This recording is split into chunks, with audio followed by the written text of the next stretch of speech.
The mystery of Dwarka welcome, प्रभु की वाणी। दोस्तों, यूं तो श्री कृष्ण का साम्राज्य सिर्फ इस धरती पर ही नहीं बल्कि हर मनुष्य के दिल में है।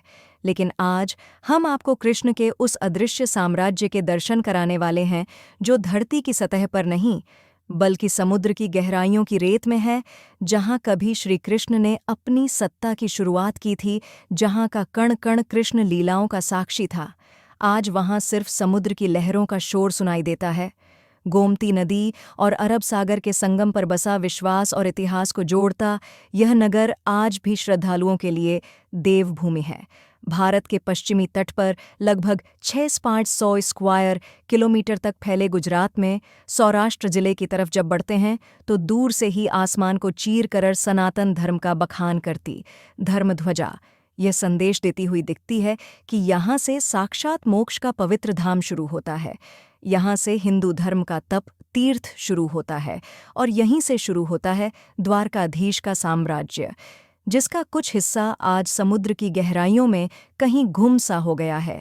आज हम आपको श्री कृष्ण के द्वारका शहर की खोज के विषय में बताने वाले हैं, जो अद्भुत है, अकल्पनीय है, अविश्वसनीय है, जिसे स्वयं श्री कृष्ण ने बसाया था, जहाँ पर वह अपनी प्रजा के साथ रहते थे, जहाँ उनका राजपाट था।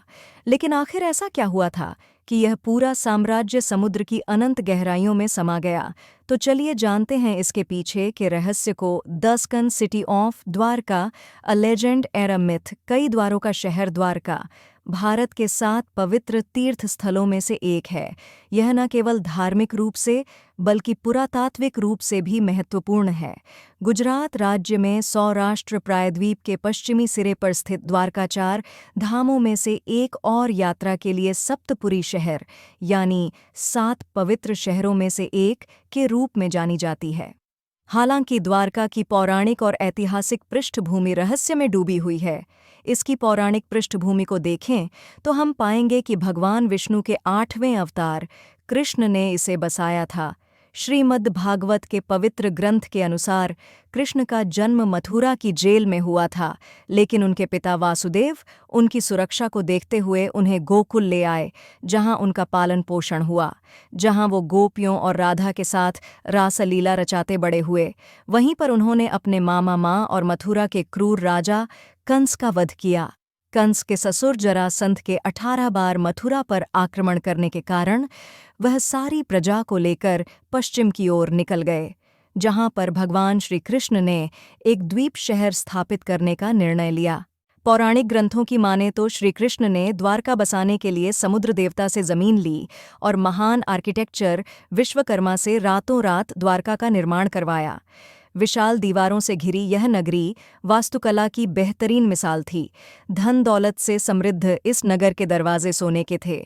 हिंदू पुराणों की माने तो द्वारका का निर्माण कृष्ण ने कुशस्थली नामक स्थान के निकट किया था। शहर तेजी से उभरा। इसमें लगभग 900 महलों में हजारों लोग रहते थे।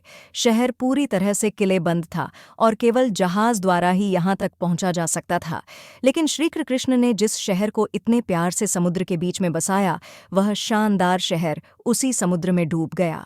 द्वारका का यह खोया हुआ शहर आज दुनिया भर में चर्चा का विषय बन गया है। लेकिन सवाल अभी भी वही है कि यह डूबा कैसे दोस्तों?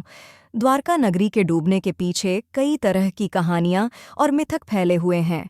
महाभारत के अनुसार श्री कृष्ण पांडवों की तरफ से महाभारत के युद्ध में शामिल हुए थे और इस युद्ध में पांडवों की जीत हुई थी और कौरवों की हार। 100 पुत्रों के शोक से दुखी गांधारी ने क्रोध में आकर श्री कृष्ण को श्राप दे दिया कि जिस तरह कौरवों के वंश का नाश हुआ है, ठीक उसी प्रकार पूरे यदुवंश का भी नाश होगा।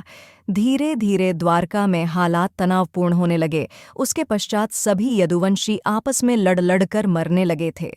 सभी यदुवंशियों की मृत्यु के बाद बलराम ने भी अपना शरीर त्याग दिया।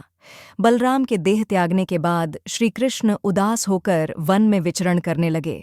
घूमते घूमते वे एक स्थान पर बैठ गए और गांधारी द्वारा दिए गए श्राप के बारे में विचार करने लगे और फिर एक पेड़ की छाव में बैठ गए।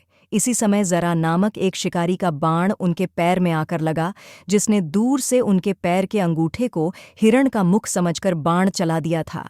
जब वह शिकारी शिकार उठाने पहुंचा तो श्री कृष्ण को देखकर क्षमा मांगने लगा। कान्हा ने उसे अभयदान देकर देह त्याग दी।